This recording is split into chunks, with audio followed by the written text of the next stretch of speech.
नमस्कार स्टूडेंट। तो आज हम आपको प्रॉपर्टीज ऑफ डिटर्मिनेंट पर बेस्ड वेरी इंपॉर्टेंट सारणिक के गुणधर्म पर आधारित वेरी इंपॉर्टेंट क्वेश्चन बताने जा रहे हैं जो आपके एग्जाम के लिए वेरी वेरी इंपॉर्टेंट है, जो कि आपके डिप्लोमा सेमेस्टर एग्जाम में 6 मार्क्स या 10 मार्क्स का पूछा जाता है स्टूडेंट। तो इस लेक्चर को आप अच्छे से फोकस करिए। लेकिन एक चीज मैं आपको एडवाइस करना चाहूंगा, अगर डायरेक्ट आप इस लेक्चर को देखेंगे तो उतना मजा नहीं आएगा अगर आपने पहले डिटर्मिनेंट पढ़ा नहीं है। तो अगर पढ़ा नहीं है तो पहले डिटर्मिनेंट के पिछले 2 लेक्चर आप पढ़ लीजिए और प्लस मैट्रिक्स का लिंक भी हम यहाँ पे आई बटन में दे देंगे स्टूडेंट, उसको भी जरूर देख लीजिए। मैट्रिक्स की हमने 3 लेक्चर अपलोड करे हुए हैं। प्लेलिस्ट में जाके मैट्रिक्स की प्लेलिस्ट ओपन करेंगे तो उसमें आपको 3 लेक्चर मिलेंगे। बहुत ही ज्यादा इंपॉर्टेंट, बहुत ही ज्यादा मजेदार लेक्चर है, आपको 100% समझ में आएगा। उनको भी एक बार देख लीजिए और सारणी के पिछले 2 लेक्चर देख लीजिए। तो ये लेक्चर आपको बहुत मजेदार होने वाला है और आपके 6 मार्क्स और 10 मार्क्स के जो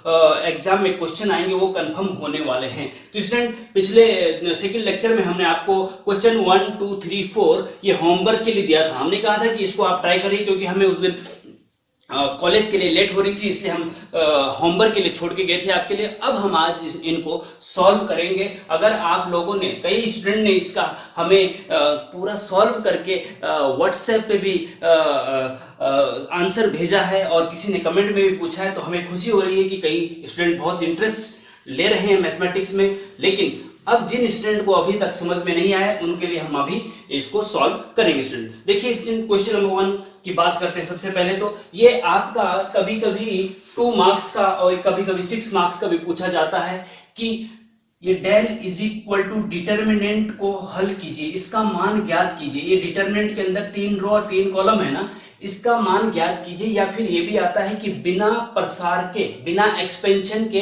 इसकी वैल्यू फाइंड कीजिए। तो कैसे करेंगे देखिए, वेरी इंपॉर्टेंट है। इज इक्वल टू, सबसे पहले क्या होता है स्टूडेंट, हम कोशिश करते हैं बिना एक्सपेंड किए अगर आप इसको सॉल्व करेंगे। देखो, अगर बिना आपको 0 नहीं बनाना है और आपको सीधे सीधे एक्सपेंड करना है तो फर्स्ट रो के अबाउट एक्सपेंड कर दीजिए, जैसे कि हम पिछले लेक्चर में बता चुके हैं। लेकिन जब नंबर बड़े बड़े होते हैं और जीरोस कम होते हैं तो ये फिर सॉल्व करना थोड़ा टफ हो जाता है, कैलकुलेशन लेंथी हो जाती है स्टूडेंट इस टाइप के क्वेश्चन में। तो हम क्या करते हैं, इसको इस प्रकार से ब्रेक करते हैं जिससे कि सेम रो सेम कॉलम आ जाए या फिर 0 ज्यादा से ज्यादा हो जाए। इस टाइप से हम करते हैं स्टूडेंट। देखो, इसमें हमें सोचिए, सबसे पहले आप सोचिए कि इसमें क्या ट्रिक लगाई जाए कि ये इजीली सॉल्व हो जाए। तो हम कोशिश करेंगे स्टूडेंट कि ज्यादा से ज्यादा 0 बन जाए या फिर सेम रो या सेम कॉलम कोई 2 हो जाए। तो क्या होगा सॉरी, हमें सबसे बड़ा कॉलम यही दिख रहा है, 27 23 37 वाला, ठीक है ना। तो इसको कैसे ब्रेक किया जाए, इसको देखिए स्टूडेंट, जरा हम आपको बताने की कोशिश करते हैं जो हमारे कॉन्सेप्ट में आ रहा है। 27 को आप लिख सकते हैं 5 गुणा 5 प्लस 2, 5 पंजे 25 और 2 27 होता है ना, ठीक है। 23 को आप लिख सकते हैं 5 चौके 20 और प्लस 3 23, ठीक है। 37 को आप लिख सकते हैं 5 छके 30 प्लस 7 कर दीजिए, ठीक है। अब देखो यहां पे हम 5 सते 35 प्लस 2 भी तो लिख सकते थे, लेकिन हमने 6 ही क्यों लिखा, 5 7 क्यों लिखा। देखिए स्टूडेंट, आपको सेकंड कॉलम दिख रहा होगा 5 4 6, तो यहाँ पे 5 के मल्टीप्लाई में 5 4 6 आ रहा है। तो हमें ये मैच करने के लिए हमने ऐसा किया है, ध्यान दीजिए, ठीक है। फिर उसके बाद देखिए इन 2 कॉलम का एज लिख दीजिए 5 4 6 एंड फिर 7 2 9, ठीक है, ये हो गया। उसके बाद आगे देखिए, जरा एक इस क्वेश्चन को हम रहने देते हैं थोड़ी देर के लिए, ये होमवर्क। देखिए स्टूडेंट, ये क्वेश्चन आपको हम होमवर्क दे रहे हैं, इसको सॉल्व करने के बाद ये क्वेश्चन आपको सॉल्व हो जाना चाहिए। इसको नोट कर लीजिए और आप हमें सॉल्व करके कमेंट बॉक्स में बता दीजिए, ठीक है स्टूडेंट। तो इसको मिटा दे रहे हैं। अच्छा, अब बताइए इससे आगे, देखिए इससे आगे क्या होगा स्टूडेंट। देखिए इसमें क्या होगा कि हमने आपको एक प्रॉपर्टी बताई स्टूडेंट, जब हमने second lecture properties of determinant बताया था उसमें हमने प्रॉपर्टी बताई है कि जब एक रो या एक कॉलम में दो एलिमेंट प्लस में होते हैं तो एक बार इस पूरे को फर्स्ट कॉलम लेते हैं और सेकंड कॉलम थर्ड कॉलम, फिर प्लस बीच में दूसरे डिटरमिनेंट में प्लस के बाद जो 2 3 7 है उसको लेते हैं, फिर सेकंड कॉलम और थर्ड कॉलम। ये आप पीछे प्रॉपर्टीज ऑफ डिटरमिनेंट के लेक्चर में, सेकंड लेक्चर में देख लीजिए स्टूडेंट, ठीक है। अच्छा, इसको हम क्या करेंगे, इसमें प्लस से आगे क्या है, 5 5 5 गुणा 5 5 गुणा 4 5 गुणा 6, तो ये फर्स्ट कॉलम हो जाएगा। प्लस से आगे जो भी है वो फर्स्ट कॉलम हो जाएगा। 5 इंटू 5, 5 इंटू 4 और 5 इंटू 6, ठीक है। प्लस से आगे first column, second third as it is, 5 4 6 और 7 2 9, ठीक है। फिर प्लस बीच में, देखो यहाँ प्लस है ना बीच में, इसलिए प्लस है, प्रॉपर्टीज है, ये प्रॉपर्टी है, देख लीजिए पीछे स्टूडेंट। अब फर्स्ट कॉलम प्लस के बाद वाला 2 3 7, 2 3 7 और 5 4 6 और 7 2 9, ठीक है स्टूडेंट, ये हो गया। अब आप यहाँ पे देखेंगे स्टूडेंट, यहाँ पे 5 कॉमन, एक प्रॉपर्टी है, इसमें आप कॉमन भी ले सकते हैं। 5 सब में कॉमन आ रहा है ना, तो 5 बाहर ले लीजिए। तो 5 बाहर ले लेंगे तो क्या आ जाएगा, 5 बाहर ले लेंगे यहाँ पे, तो 5 अंदर रहेगा, 5 4 6, 5 4 6 और फिर सेकंड कॉलम में 5 4 6, फिर 7 2 9, ठीक है स्टूडेंट। इस प्रकार से ये हो जाएगा। और ये डिटरमिनेंट प्लस सेकंड डिटरमिनेंट लिखिए, 2 3 7 5 4 6 7 2 9, ठीक है, ये हो गया। अब देखिए स्टूडेंट, यहाँ पे दो कॉलम सेम हो गए, 5 4 6 5 4 6, और जब दो कॉलम सेम होते हैं स्टूडेंट तो उसकी वैल्यू 0 होती है। अगर इसकी वैल्यू 0 हो जाए स्टूडेंट तो 5 इंटू 0 0 हो जाएगा, प्लस केवल यही बचेगा, है ना। तो यहाँ पे हम इसको जरा बता देते हैं आपको, इज इक्वल टू, ये 0 हो गया, केवल ये बचा, हाँ, एक ही डिटरमिनेंट 2 3 7, वेरी इंपॉर्टेंट क्वेश्चन है ये, आपके सेमेस्टर, डिप्लोमा सेमेस्टर एग्जाम में कई बार ये पूछा जा चुका है स्टूडेंट, ठीक है। Is equal this is equal, अब इसको सॉल्व कर लीजिए। अब ये नंबर छोटे छोटे हो गए हैं तो आसानी से इसको सॉल्व भी कर सकते हैं। अब देखो, हम जब डिटरमिनेंट को एक्सपेंड करते हैं तो सबसे पहले हम फर्स्ट रो के अकॉर्डिंग ये एक्सपेंड करते हैं। हमने बताया था कि फर्स्ट रो के अकॉर्डिंग भी एक्सपेंड कर सकते हैं, सेकेंड रो थर्ड रो, या first column second row third column, लेकिन हम मोस्टली क्या करते हैं, फर्स्ट रो के अकॉर्डिंग ही इसको एक्सपेंड करते हैं। तो पहले हम फर्स्ट रो का फर्स्ट एलिमेंट लेते हैं, 2 ले लिया, फिर डिटरमिनेंट और इससे होकर जाने वाले रो कॉलम को छुपा देते हैं, जो बचता है वो 4 2 6 9, 4 2 6 9, ठीक है। फिर minus second element, first row का सेकेंड एलिमेंट, फिर इससे होकर जाने वाले रो कॉलम को छुपा दीजिए, ये है 3 2 7 9, 3 2 7 9, ठीक है स्टूडेंट। उसके बाद फिर प्लस माइनस प्लस चलता है इसमें, ध्यान दीजिए, हम पीछे बता चुके हैं, प्लस माइनस प्लस प्लस चलता है, और फिर थर्ड एलिमेंट 7 है, और इससे होकर जाने वाले रो कॉलम को छुपा दीजिए, तो बचेगा 3 4 7 6, 3 4 7 6, ठीक है। अब इसको सॉल्व करिए स्टूडेंट, 2 है, हमने 2/2 का जो डिटरमिनेंट उसको कैसे सॉल्व करते थे कि लेफ्ट का टॉप से मल्टीप्लाई करते थे नीचे की तरफ, और फिर इसका मल्टीप्लाई इसकी तरफ, बीच में माइनस का चिन्ह, तो 4 का मल्टीप्लाई 9 के साथ करेंगे स्टूडेंट, तो 9 चौके 36 36, माइनस 6 दूना 12 12, ठीक है। फिर माइनस का 5 और फिर 3 का 9 के साथ 9 दिए 27, माइनस 7 दूने 14,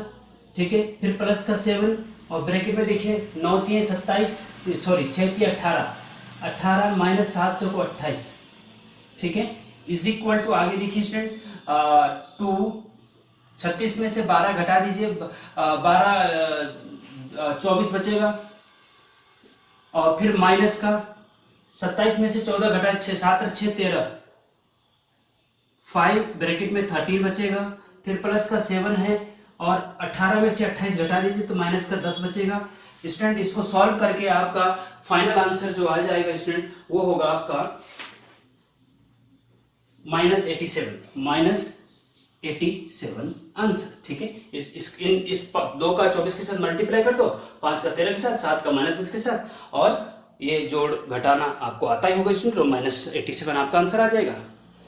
तो नेक्स्ट क्वेश्चन देखिए स्टूडेंट, क्वेश्चन नंबर 1 हमने कर दिया है, क्वेश्चन नंबर 2 हमने होमवर्क दिया आपको, ठीक है, यहाँ पे लिखा था जो, उसको नोट कर लीजिए, बैक जाके भी नोट कर सकते हैं, अगर नोट नहीं किया है तो उसको सॉल्व करके हमें कमेंट बॉक्स में जवाब दीजिए। क्वेश्चन नंबर 3 देखिए student, TPT to prove that determinant के अंदर है 4 6 4 246369486 इज इक्वल टू प्रूफ करना है 48 इंटू डिटरमिनेंट के अंदर 111111334 इज इक्वल टू 0। ये भी प्रूफ करना है, इक्वल टू 0 भी प्रूफ करना है। Very important question. देखिए स्टूडेंट, इसको हम सॉल्व करके बता देते हैं। सेकंड वाला होमवर्क है स्टूडेंट। तो देखिए हम लेफ्ट हैंड साइड लेके चलते हैं। लेफ्ट हैंड साइड क्या है हमारी, वो है आपका 2 3 4 4 6 8 6 9 16। ठीक है स्टूडेंट, इज इक्वल। अब देखिए स्टूडेंट, इसमें आपको ध्यान देना है कि डिटरमिनेंट के अंदर से अगर कॉमन कुछ आ रहा है तो सबसे पहले कॉमन लेने की कोशिश करनी चाहिए। कॉमन कैसे लेते हैं, अगर किसी एक रो या किसी एक कॉलम में पूरे एक रो या एक कॉलम में किसी एक में ही कॉमन पूरा आना चाहिए। जैसे यहाँ पे फर्स्ट रो की बात करें 2 4 6, तो 2 4 6 तीनों के तीनों 2 से डिवाइड हो रहे हैं, इसका मतलब 2 यहाँ पे कॉमन आ रहा है, तो 2 हम बाहर कॉमन ले लेते हैं स्टूडेंट। और जगह से भी कहीं से आ रहा है तो देख लीजिए। सेकेंड रो से 3 6 9, हाँ यहाँ से भी 3 कॉमन आ रहा है तो इंटू 3 और कर दीजिए।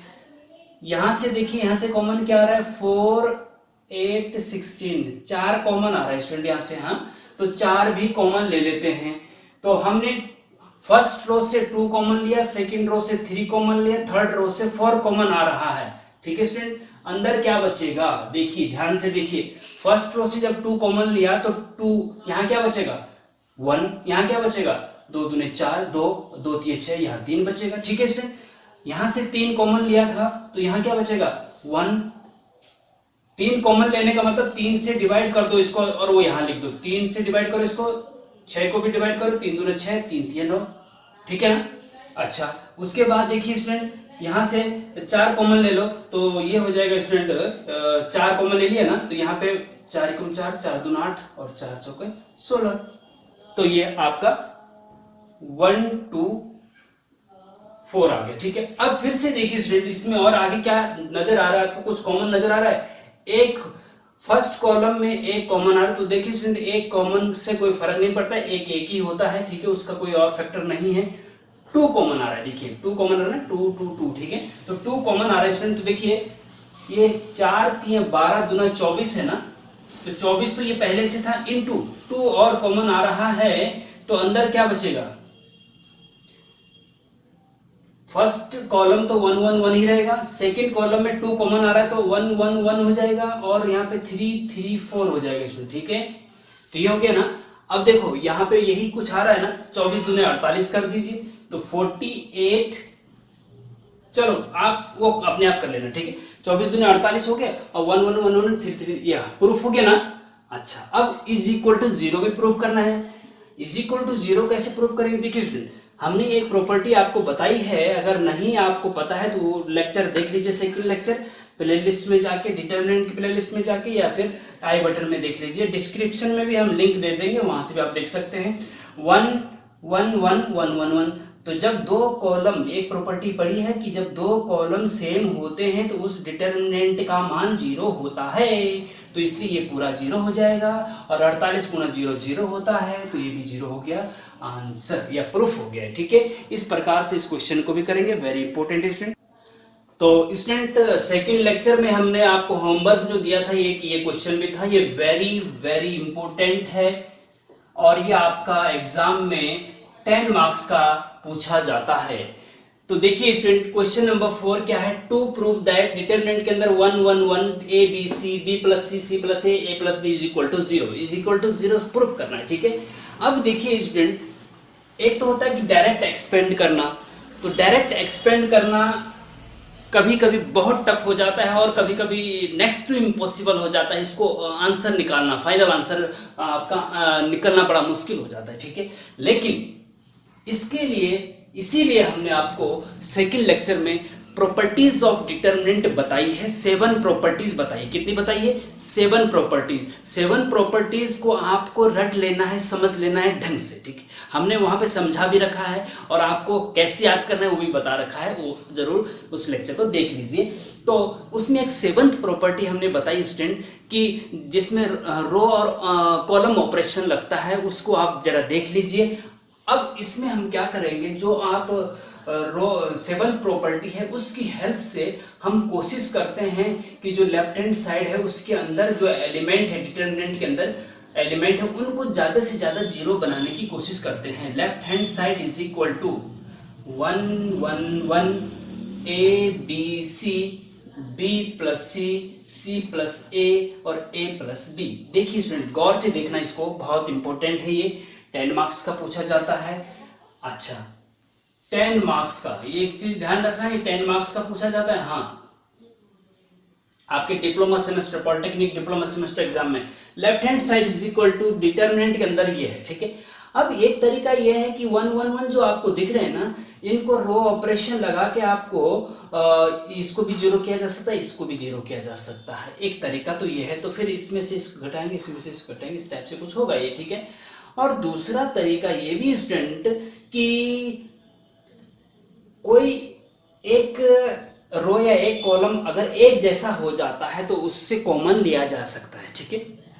वो ज्यादा इजी हमें लग रहा है यहाँ पे। कैसे कि अगर हम C3 में C1 C2 को जोड़ दें, अगर C3 में C2 को जोड़ दें तो क्या बनेगा, C3 A को यहाँ पे जोड़ो जरा, तो क्या हो जाएगा, A प्लस बी प्लस सी।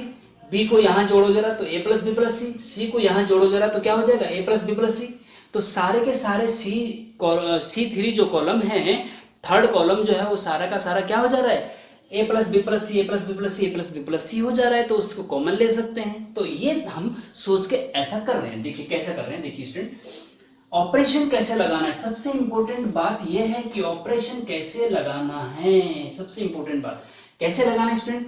और देखो, हमें C3 में C2 को जोड़ना है, C3 में C2 को जोड़ना है, तो C3 में जोड़ना है, जो भी जोड़ना है कुछ, ठीक है। तो मतलब C3 में चेंज आएगा, क्या आ जाएगा, C3 में चेंज आएगा, क्या चेंज आएगा, C3 tense to. C3 tense to का मतलब C3 में चेंज आएगा। और अगर यहाँ C3 है तो यहाँ पे भी C3 ही होना चाहिए, टेंस टू के बाद भी C3 ही।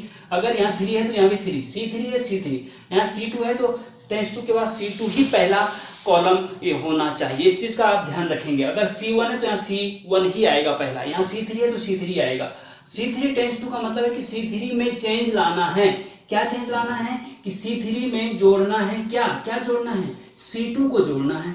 C3 में C2 को जोड़ना है, तो मतलब C3 टेंस टू का मतलब C3 में चेंज आएगा बस। और C1 C2 as it is रहेंगे, C1 C2 as it is रहेंगे, तो 1 1 1 C1 as it is, C2 A B C as it is. अब C3 में क्या चेंज आ रहा है, C3 में C2 को जोड़ा जा रहा है, C3 में C2 को जोड़ा जा रहा है, तो A B C में A जोड़ेंगे तो क्या हो जाएगा, A plus B plus C हो जाएगा। फिर B जोड़ेंगे तो ये भी A plus B plus C हो जाएगा। फिर यहाँ पे C को A plus B plus C में, A प्लस B में जोड़ेंगे तो A plus B plus C हो जाएगा, ठीक है स्टूडेंट। अब देखिए, अब यहाँ पे जो थर्ड कॉलम है सेम हो गया पूरा, हाँ, A plus B plus C, तो A plus B plus C common आ सकता है ना, तो जब एक जैसा होता है तो कॉमन आ जाता है, ठीक है ना स्टूडेंट। तो A प्लस बी प्लस सी हमने कॉमन लिया, अंदर फर्स्ट कॉलम तो एज इट इज रहेगा, सेकेंड कॉलम भी एज इट इज रहेगा। यहाँ पे जब A प्लस बी प्लस सी बाहर ले लेंगे क्या बचेगा, 1 बचेगा ना, 1 1 1, तीनों में 1 1 1 बचेगा। अब आप एक प्रॉपर्टी हम ये भी बता चुके हैं स्टूडेंट कि जब किसी डिटरमिनेंट की कोई दो रो या दो कॉलम एक जैसे हों, जैसे कि यहाँ पे दो कॉलम एक जैसे हैं, फर्स्ट कॉलम और थर्ड कॉलम 1 1 1 1 1 1, तो उस डिटरमिनेंट का मान 0 होता है। तो इस पूरे डिटरमिनेंट का मान क्या हो जाएगा, 0। बाहर आगे क्या है, A प्लस बी प्लस सी जो कॉमन लिया था, इनटू डिटरमिनेंट का मान क्या है, 0, और 0 का मल्टीप्लाई किसी में भी करते हैं स्टूडेंट तो 0 ही हो जाता है। और यही आपका राइट हैंड साइड भी है। देखिए प्रूफ हो गया, 0 प्रूफ हो गया। देखिए ध्यान दीजिए, वेरी इंपॉर्टेंट है। तो स्टूडेंट क्वेश्चन नंबर 5, ये भी वेरी वेरी इंपॉर्टेंट क्वेश्चन है आपके डिप्लोमा सेमेस्टर एग्जाम के लिए, 10 मार्क्स का पूछा जाता है भैया। Question number 5, to prove that determinant के अंदर 1x x square 1x x square 1 is equal to 1 minus x cube is का की होल पावर 2, ये प्रूफ करना है। 1 माइनस एक्स क्यू की होल पावर 2 प्रूफ करना है, ठीक है स्टूडेंट। अब कैसे करेंगे स्टूडेंट, देखिए बहुत इंपॉर्टेंट और इंटरेस्टिंग क्वेश्चन है।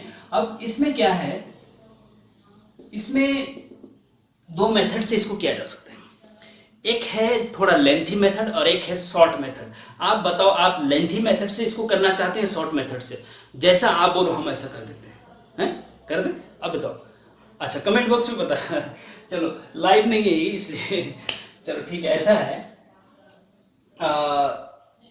एक तरीका शॉर्टकट हम बताते हैं और जो थोड़ा लॉन्ग तरीका है उसको भी हम बता देते हैं मौखिक रूप से, ठीक है?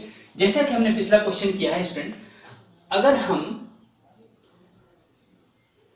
C1 tense to C1 plus C2 plus C3 करें, क्या करें?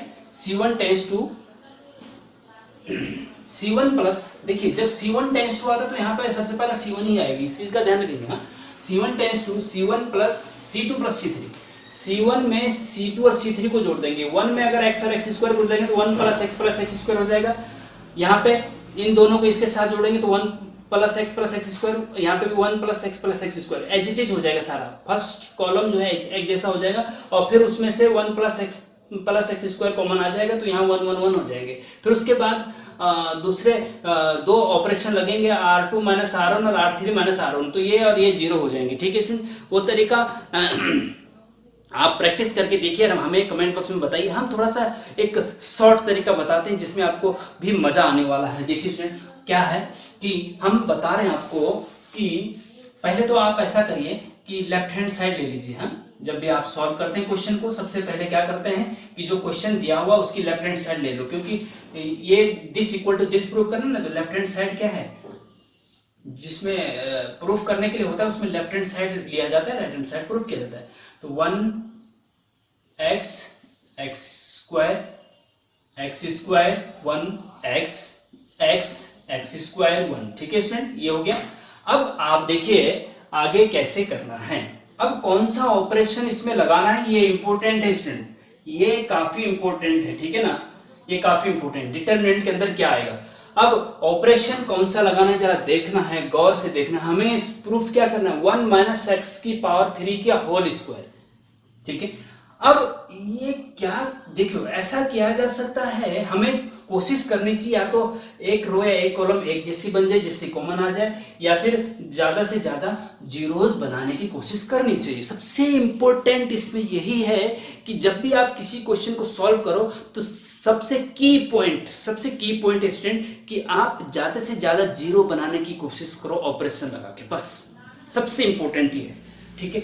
तो आप कैसे करेंगे, देखिए यहां पे आप देखेंगे अगर हम एक्स स्क्वायर में से इसको घटाते हैं, यहां जीरो बनाना है अगर, तो इसमें एक्स का गुणा करना पड़ेगा, एक्स स्क्वायर में से फिर एक्स स्क्वायर घट जाएगा। अगर एक्स का गुणा करते हैं तो ये भी एक्स स्क्वायर हो जाएगा ना, तो इसमें से इसको घटाएंगे जीरो हो जाएगा। फिर इसमें एक्स का गुणा करेंगे तो यहाँ एक्स हो जाएगा, फिर एक्स में से घटाएंगे तो ये भी जीरो हो जाएगा। तो कहने का मतलब ये है कि जो ये C1 है ना, उसमें से घटाओ C3 का x गुना, मतलब x का मल्टीप्लाई करने के बाद C3 घटा दो। समझ गए बात को? अच्छा, नहीं समझे हैं, देखिए ऑपरेशन कैसे लगा, देखिए यहां देखिए C1 में चेंज लाना है, ठीक है? सबसे पहले C1 जिसमें चेंज लाना है उसको C1 टेंस टू लिखा जाता है, जिसमें चेंज लाना है उसको टेंस टू लिखा जाता है, C1 टेंस टू, ठीक है? C1 टेंस टू का मतलब C1 में चेंज लाना है। क्या चेंज लाना है? तो सबसे पहले तो भैया C1 ही लिखा जाता है। जब C1 है तो यहाँ पे भी C1 ही आएगा, C2 है तो यहाँ पे C2 ही आएगा, इस चीज का ध्यान रखेंगे, ठीक है? तो C1 टेंस टू C1 में क्या चेंज लाना है? देखो C1 में से आप घटा दीजिए, क्या घटा दीजिए? x गुणा C3, C1 में से x गुणा C3 घटा दीजिए। x की जगह 2 भी हो सकता था कि x C1 में से 2 गुणा x3, 2 का गुणा करके C3 को, C3 में 2 का गुणा करके C1 से घटा दो, लेकिन नहीं, यहाँ पे x का गुणा करना है। x का गुणा करके C1 से घटा दो, x का गुणा करके C2 से घटा, सॉरी x का गुणा करके C3 में C1 से घटा दो, फिर x का गुणा करके x स्क्वायर से घटा दो, फिर x का गुणा करके x से घटा दो। यही आपका C1 tense to x C3 है। वेरी इंपोर्टेंट, ध्यान दीजिए, वेरी इंपोर्टेंट है, ठीक है? इसका ध्यान दीजिए। अच्छा, अब देखिए उससे क्या निकल रहा है, देखो ध्यान से देखेंगे आप तो पता चल जाएगा आपको। तो C1 टेंस टू का मतलब ये हुआ कि C1 में चेंज आएगा, केवल C1 में चेंज आएगा और किसी में चेंज नहीं आएगा। अब क्या चेंज आएगा, देखिए C1 में से इसका x गुना घटा दो, तो 1 में से घटाना है इसका x गुना, x से मल्टीप्लाई करेंगे x स्क्वायर तो x क्यू हो जाएगा ना, तो x क्यू घटेगा फिर, ठीक है। x स्क्वायर में से इसका x गुना घटा दो, तो इसमें x का गुणा करेंगे तो x स्क्वायर हो जाएगा, x square minus x square 0 होता है तो 0 लिख दीजिए। x में से इसका x गुना घटा दो, तो x में से x गुना घटा, x का मल्टीप्लाई इसमें करेंगे 1 में तो x हो जाएगा, x माइनस x फिर 0 हो गया। तो देखो स्टूडेंट 2 0 मिल गए ना आपको, तो हमें यही करना था कि जीरोस लाने थे, और जीरोस भी लाने थे। देखिए 1 माइनस एक्स क्यू आंसर में है कहीं, तो यहाँ पे 1 माइनस एक्स क्यू आ रहा है, इसका मतलब कहीं ना कहीं हम सही डायरेक्शन में जा रहे हैं। अब सेकंड कॉलम और थर्ड कॉलम को एज इट इज लिख दीजिए, क्योंकि उसमें तो कोई चेंज, C1 टेंस टू मतलब C1 में चेंज है केवल, x1 और x स्क्वायर, फिर x स्क्वायर x और 1, ठीक है student.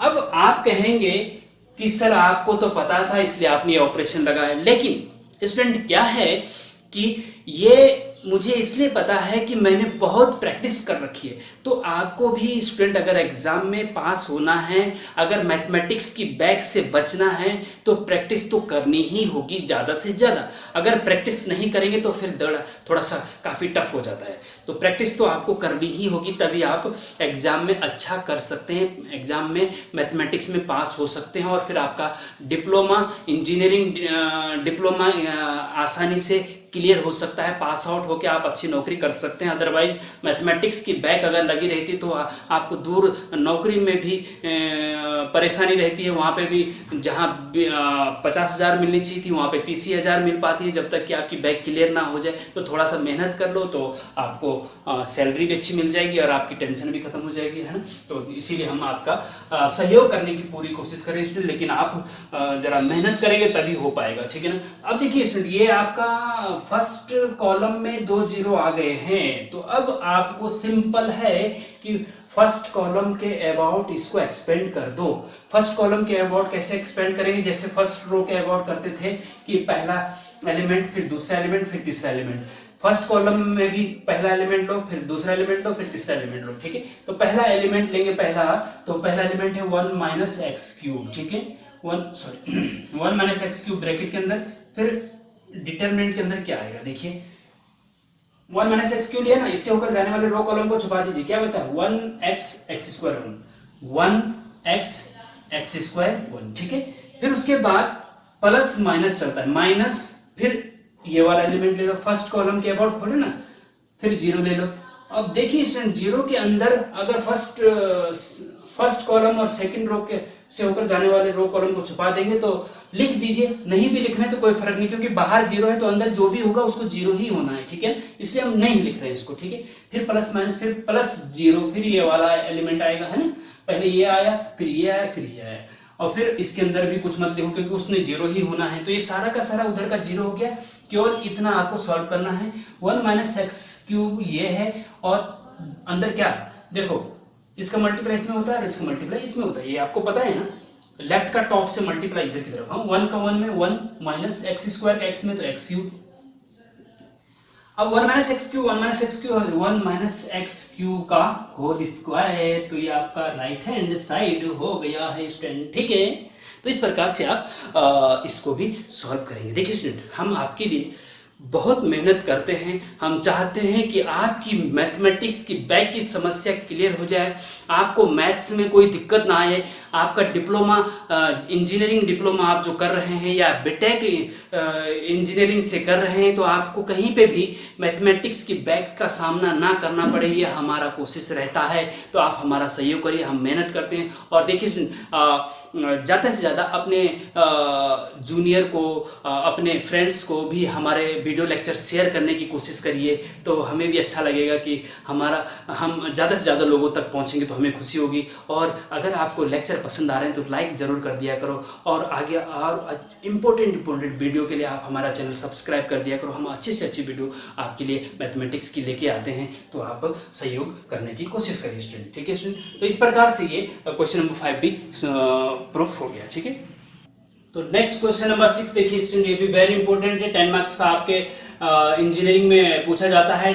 To prove that determinant 1 1 1 1 1 plus x 1 1 1 1 1 1 1 plus y is equal to x y prove करना है, तो आपको जो seventh property determinant properties of determinant हमने आपको बताई स्टूडेंट, उसको अच्छे से पढ़ लीजिए, तभी आपको अच्छे से समझ में आएगा। ठीक है स्टूडेंट, अब देखिए इसको जब सॉल्व करते हैं तो सबसे पहले आप लेफ्ट हैंड साइड लिखते हैं। Left hand side 1 1 1 1 1 plus x 1 1 1 1 plus y, तो ये हो जाएगा। ठीक है, अब देखिए आगे स्टूडेंट क्या होता है कि हम इसमें कॉमन तो कुछ नहीं आ रहा है, दो रो है, दो कॉलम भी सेम नहीं है तो जीरो हो जाता है, लेकिन क्या है कि इसमें 1 1 1 दिख रहा है ना, इधर भी दिख रहा है, इधर भी दिख रहा है 1 1 1, तो R2 माइनस R1 करेंगे तो जीरो, R3 माइनस R1 करेंगे तो जीरो, या फिर C2 माइनस C1 करेंगे तो जीरो, C3 माइनस C1 करेंगे तो जीरो। इसमें से इसको घटाएंगे तो जीरो हो जाएगा ना, और इसमें से इसको घटाएंगे तो जीरो हो जाएगा। ठीक है, तो R2 वाला ऑपरेशन लगाओ या C2 वाला लगाओ। अगर C2 वाला लगाना है तो C2 माइनस C1 होगा, C3 माइनस C1 होगा, और R2 वाला लगाना है तो R2 minus R1, R2 3 minus R1।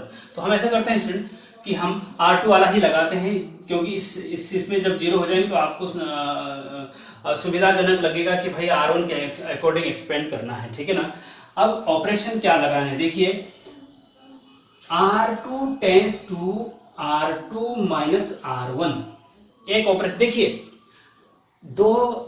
एक से अधिक ऑपरेशन एक साथ लगा सकते हैं। यहां पे हम देखिए, हम बता रहे हैं आपको दो ऑपरेशन एक साथ कैसे लगते हैं। देखिए, एक हमने लगाया R2 tends to R2 minus R1।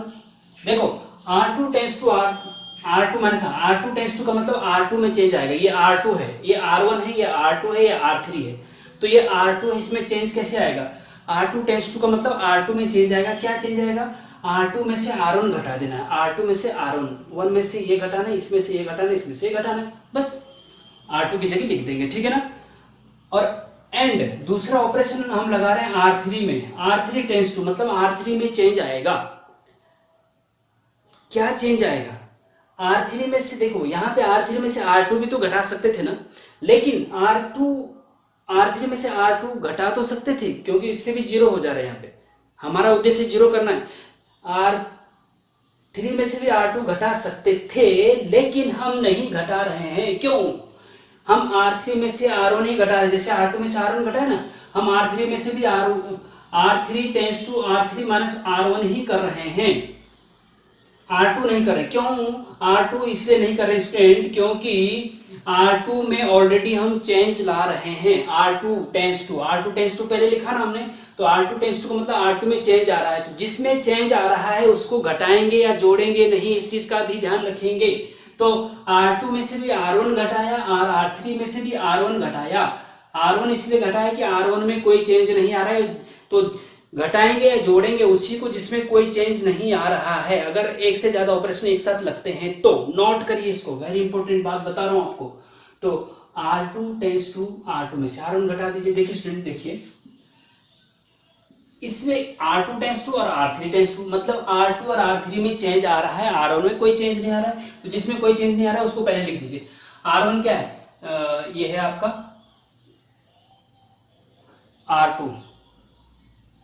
R2 minus R3,